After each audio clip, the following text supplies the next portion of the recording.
Ookami to Shiroki Mejika Genchou Hishi is the very last Koei game on the Famicom.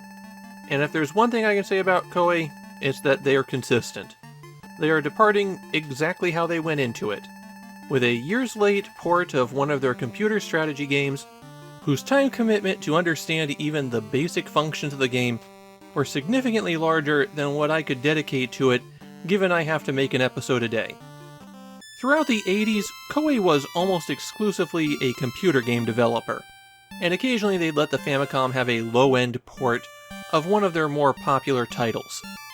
Koei's thing at the time was strategy games, and almost all of the strategy games were built on the exact same engine. They had you do some territory management, build up an army, and then engage in tactical battles to take over more terrain. The fiddly details were different between their three big lines: Nobunaga no Yabo, which was focused on Sengoku-era Japan, Sangoku-shi, which was based on Three Kingdoms-era China, and Aoki Ookami to Shiroki Mejika, which was about the Mongol conquests.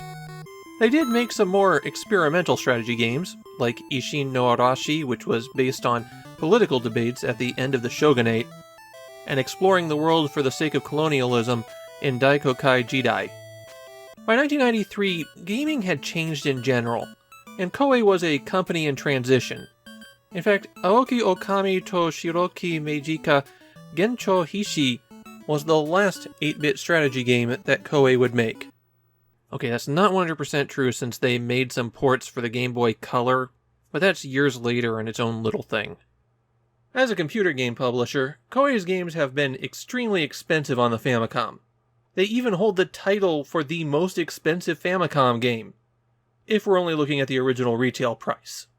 That one cost almost 15,000 yen on release.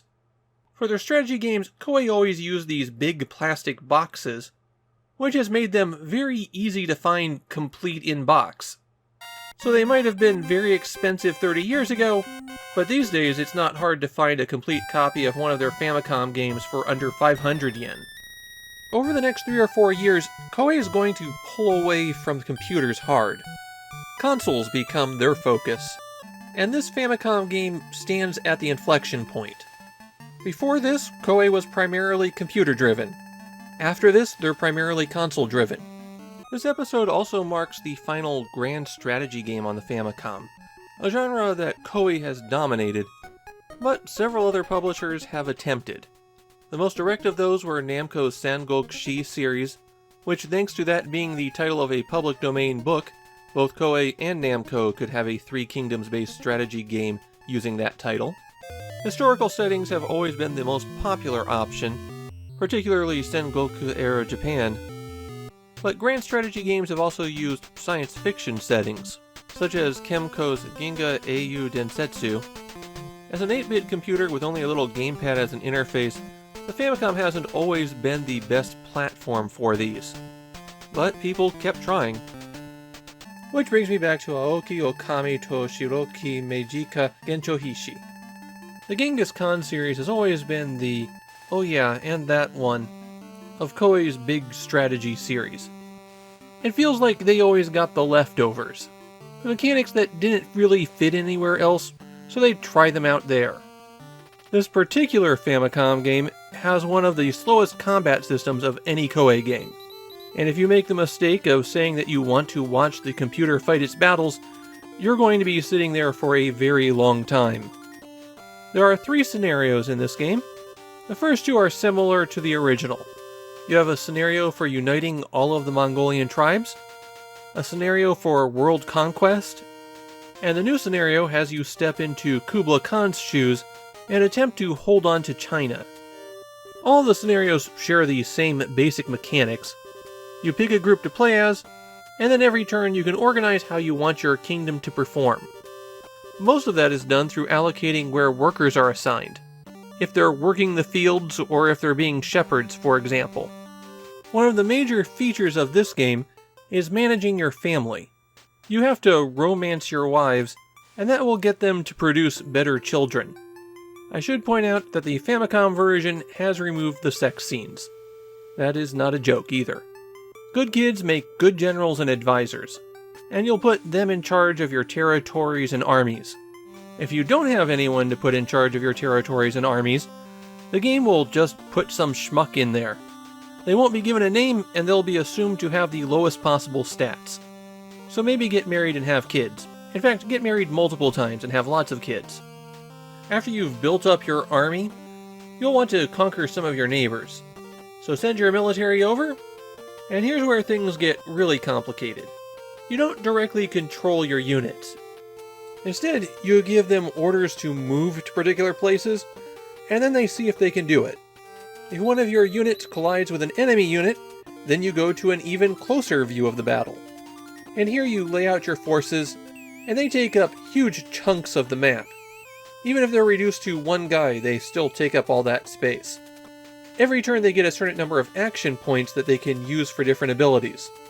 So moving uses up a bit of action, and your different kinds of attacks all have different costs. The three basic ones you're going to see are close range, long range, and charge. It's possible for a unit to become discombobulated either after an attack or as a result of receiving a heavy attack. Any unit that's in this confused state can't be given orders. They'll eventually recover with time. You can only ever have 4 units in an army, so there's a maximum of 8 units in these close-up battles, but they're so large it's hard to do any kind of fine maneuvering. If you defeat all of the enemies in the close-up view, then you wipe out that army, and wiping out all of the opposing armies means that the territory is yours. Just doing my one trial battle, with only 2 armies in it, took about half an hour, and I didn't even finish properly. Battles will take a very long time to complete. Aoki, Ookami to Shiroki, Mejika, Genchou, Hishi is pretty well regarded in Japan, but not really for the Famicom. Most people who like it played it on 16-bit consoles. And since it is a 1993 release, this is actually the rarest Koei Famicom game. You might have a hard time finding a copy of it. I've always had this issue with these Koei strategy games that I really only have about an hour of recording time for game footage, and you're really only starting to scratch the surface of the games at that point. It'll probably take you 6 hours to get a general feel for how everything works. When you should use this command or when using that command would completely ruin you. And what is the range on those archers anyways? It's a large-scale, complex strategy game. You're supposed to feel your way through it for a while until you understand all of the systems. And it's always just about impossible for me to have any kind of reasonable judgment on these games. I've never been a big fan of these early Koei strategy games, but maybe it becomes better if you give it 10 hours? Of the 14 games that Koei released for the Famicom, 9 of them use this kind of system. So they were departing the Famicom, doing what they did best.